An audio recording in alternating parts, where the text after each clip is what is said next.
mau Al-Fatihah bikinnya ya. Lantas jawabannya gini, Siratal mustaqim, siratal mustaqim. Jadi jalannya lurus gitu. Jadi dia lurus terus.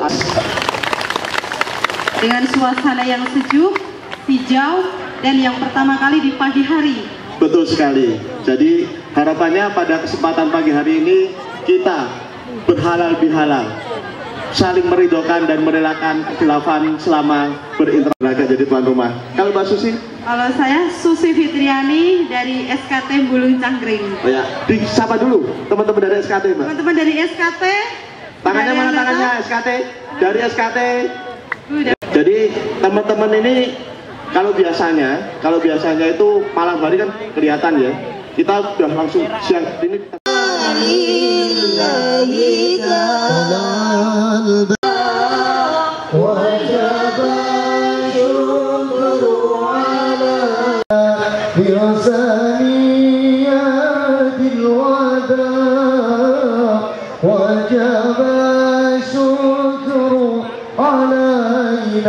Bismillahirrahmanirrahim. Alhamdulillahilladzi amarana bil ittihadi wa silatil arham.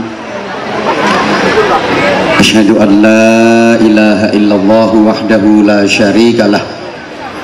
Al-Malikul Allam. Wa asyhadu anna Muhammadan abduhu wa rasuluh. Kematian itu a mysterious problem. Kematian itu bisa terjadi secara tiba-tiba, tak terduga, kepada siapa, kapan, di mana, dan dalam kondisi bagaimana. Mati bisa terjadi secara tiba-tiba. Jamaah sekalian, baru-baru ini teman saya sendiri, ya Allah, saya menyaksikan sendiri, dia lagi nelpon.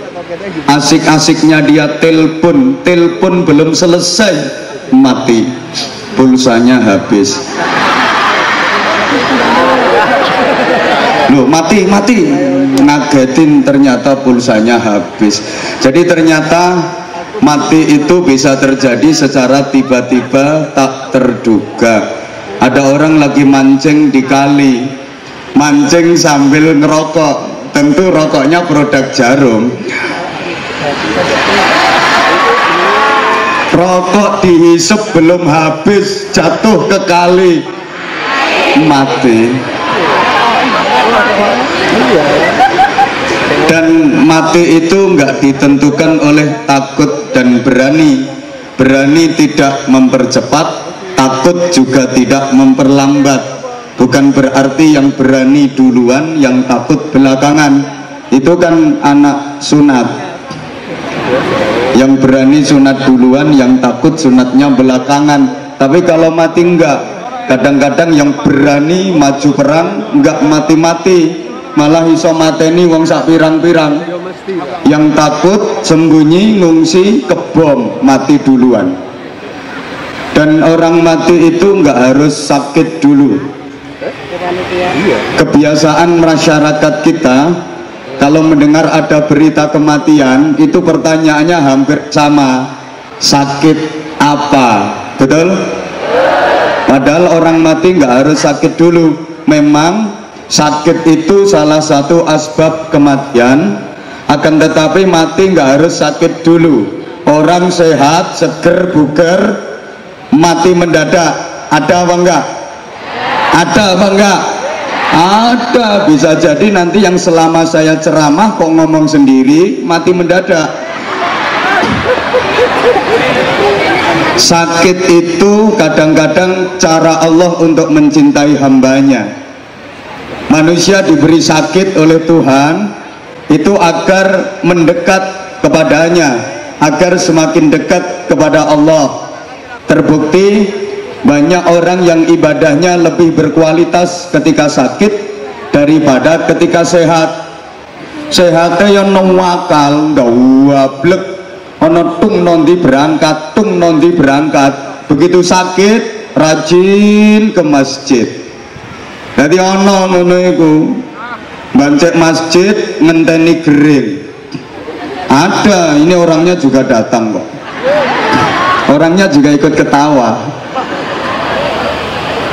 ibadahnya lebih berkualitas ketika sakit daripada ketika sehat. Sehatnya yo nesuan, sering mengumpat. Mbok gak digatekno aku ngomong kok. Misuan. Begitu sakit langsung menyebut nama Tuhan. Begitu sakit langsung berzikir, nyebut nama Allah. Allahumma sholli ala Muhammad. Dalam sejarah kita tahu Raja Fir'aun laknatullah alaih itu nggak pernah sakit, maka akhirnya muncul kesombongannya sampai dia memproklamirkan diri sebagai Tuhan. Qala ana rabbukumul a'la. Fir'aun berkata, aku adalah Tuhanmu yang maha tinggi, karena dia nggak pernah sakit. Halo.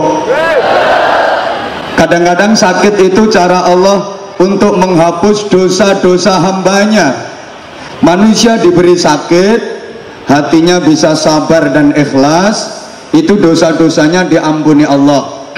Allah tuh sayang sama kita, Allah sayang sama manusia, mau dihapus dosanya pakai cara yang mudah.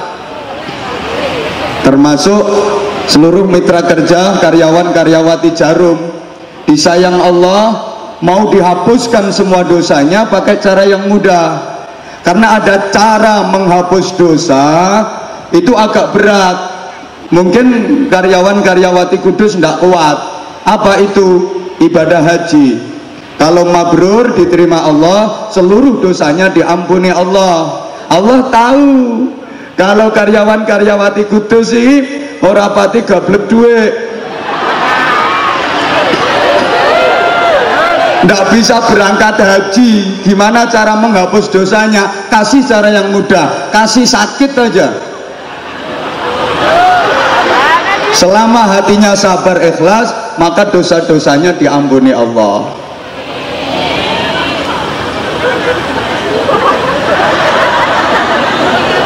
Maka mudah-mudahan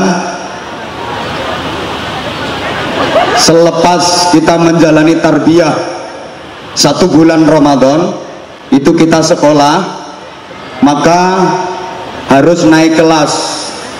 Ibarat anak sekolah tuh tambah tahun harus tambah kelasnya, jangan sampai kawak kata orang Jawa, tetap apalagi turun, harus naik kelas. Saya sudah sering sampaikan gambaran sebelum Ramadan itu ular, masuk Ramadan harus jadi kepompong, keluar Ramadan jadi kupu-kupu. Nah sampean kok malah jadi garangan. Sebelum Ramadan itu gabah, masuk Ramadan itu ibarat gabah yang dimasukkan penggilingan, gabah yang dimasukkan ke seleb, diproses lumayan lama prosesnya.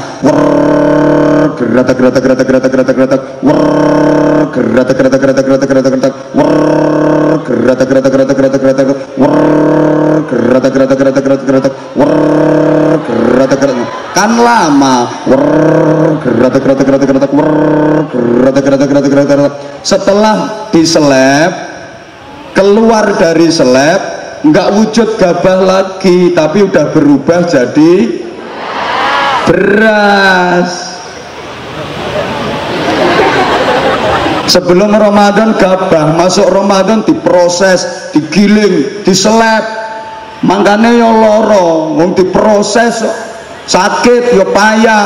Siang hari puasa, lapar, haus, payah, leso, malam hari masih sholat tarawih, witir, jelungkar, jelungkir 20 rakaat tambah 3, apalagi makan buka puasanya kekenyangan, digawe sujud iso mutah-mutah. Habis itu diproses lagi, tadarus baca Al-Quran, diproses lagi, punya duit suruh sedekah, suruh iktikaf, macam-macam. Maka setelah keluar dari seleb berubah jadi beras. Anda jangan termasuk jenisnya gabah yang dimasukin ke penggilingan tapi tumpah. Allahumma sholli ala Muhammad. Yang lain mau masuk penggilingan, diseleb, diproses, tapi gabahnya kok tumpah. Liyane poso ya warna lebu warung mangan, itu gabah liyane sholat tarawih malah masuk karaoke dugem ajub itu gabah kuta, yang lain baca Al-Quran mendem itu gabah kuta. Legabah dimasukin seleb kok ndak mau, malah kuta nasibnya ya disaponi, buang ke tempat sampah terus diobong. Sampeyan yo ngono. Liyane masuk seleb ya poso ya tarawih ya tadarus, sampeyan kok kuta ndak poso ndak tarawih ndak tadarus ndak baca Quran ndak sedekah ndak berbuat kebaikan, nasibnya sampeyan yo disaponi, buang ke tempat sampah terus diop. Modelnya kayak wis siap. Mohon maaf, yang diproses, diseleb, digiling aja keluarnya nggak semuanya jadi beras yang bagus. Kadang-kadang remuk dadi menir. Kayak sing dongsong nokono ke menir kabeh. Ada yang diproses, diseleb, keluarnya nggak jadi beras yang bagus, kulitnya isi ono, namanya las. Nah las itu kalau mau ya dimasukin seleb lagi, digiling lagi biar jadi beras. Menghadapi situasi zaman seperti ini, jangan mudah goyah, jangan mudah kena pengaruh. Bagi kita yang muslim, faham dan faham yang macam-macam, jangan sampai menggoyahkan prinsip hidup kita. Dalam berprinsip kita harus bisa seperti ikan di laut. Allahumma sholli ala Muhammad. Apa maksudnya? Ikan laut itu iwak segoro. Meskipun dia direndam air asin bertahun-tahun, kan air laut itu rasanya asin, betul? Ikan laut hidupnya di air asin, dikum air asin, direndam air asin bertahun-tahun, tapi ikan laut nggak terpengaruh, nggak ikut asin. Nggak percaya boleh iwak segoro dilaten, padahal dikum banyu asin bertahun-tahun, uripe no banyu asin tahun-tahunan, tapi iwak segoro gak melu asin. Mohon maaf, ngomong-ngomong soal ikan laut, ini informasi terakhir, ikan laut itu seluruhnya ternyata agamanya Kristen, karena yang paling besar paus.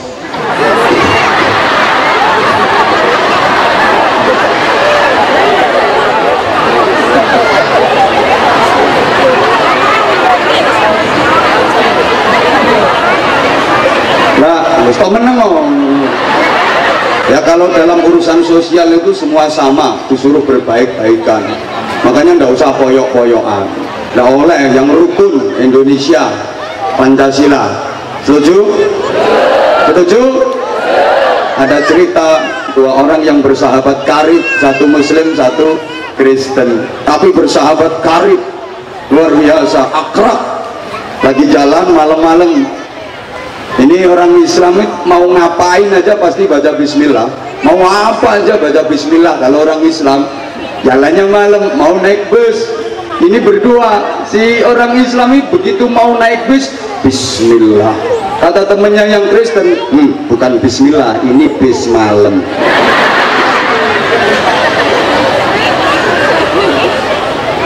Tengah-tengah perjalanan begitu bus udah melaju, hujan lebat terus, wah ada petir menyambar kenceng banget, dar. Spontan ini yang Nasrani ngucap haleluya. Kata temannya yang Islam, bukan haleluya, ini halilintar.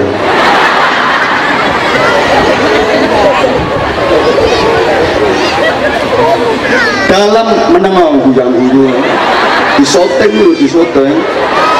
Dalam hal akidah dan prinsip harus seperti ikan laut, meskipun direndam air asin bertahun-tahun nggak ikut asin.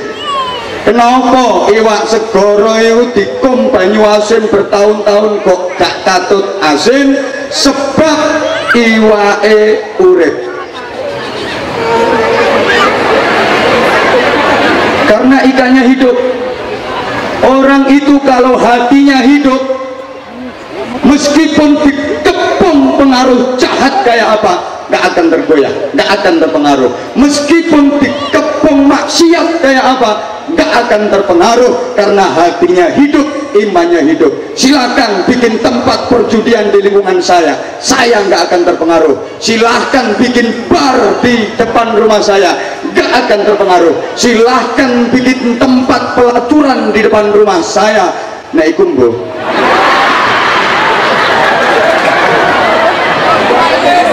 nggak akan terpengaruh.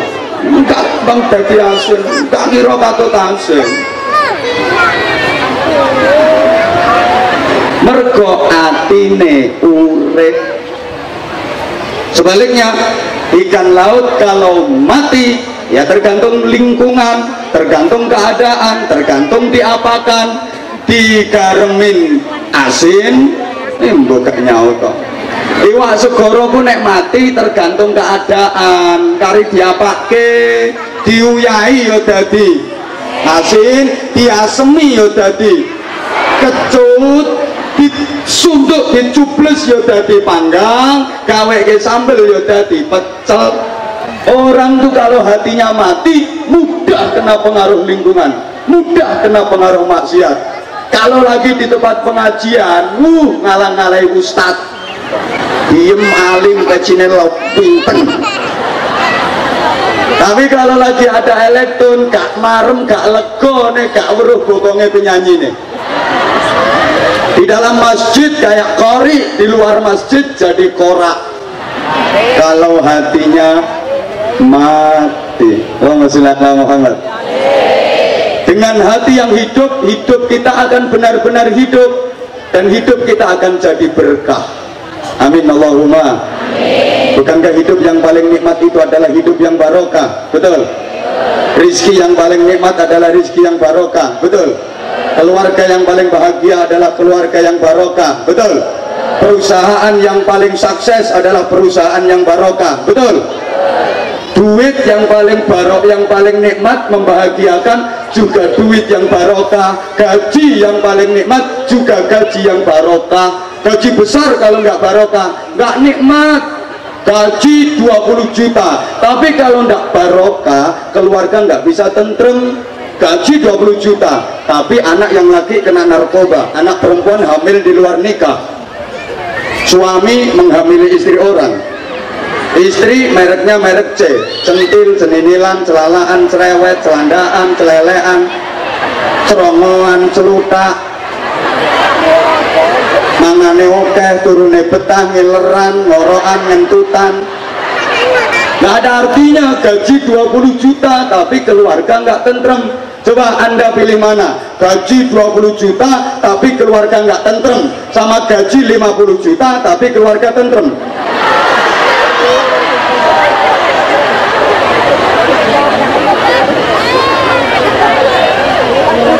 Maka aku dilirik cewek gak kuat tau. Resikonya dari kiai nom. Mohon maaf, saya disiapin kursi tapi saya berdiri karena yang hadir banyak kaum perempuan. Survei dan riset penelitian membuktikan laki-laki yang tahan berdiri lebih dicintai kaum perempuan.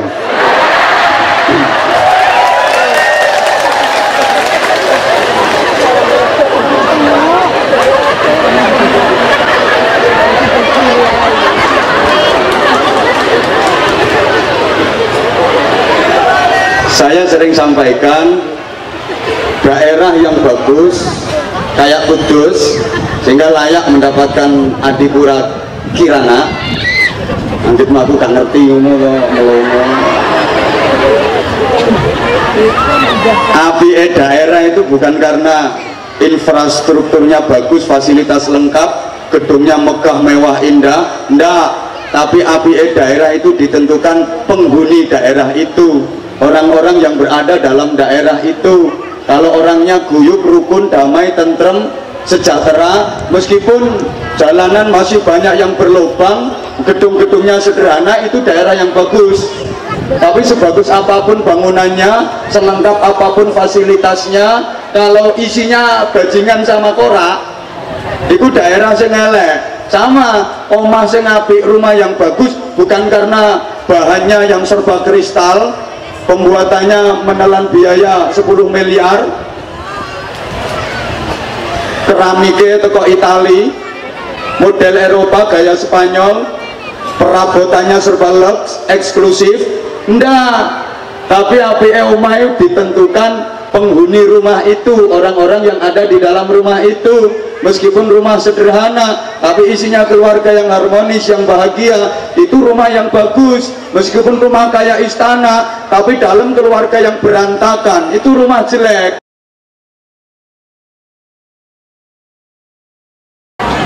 Langsung turun. Ini kan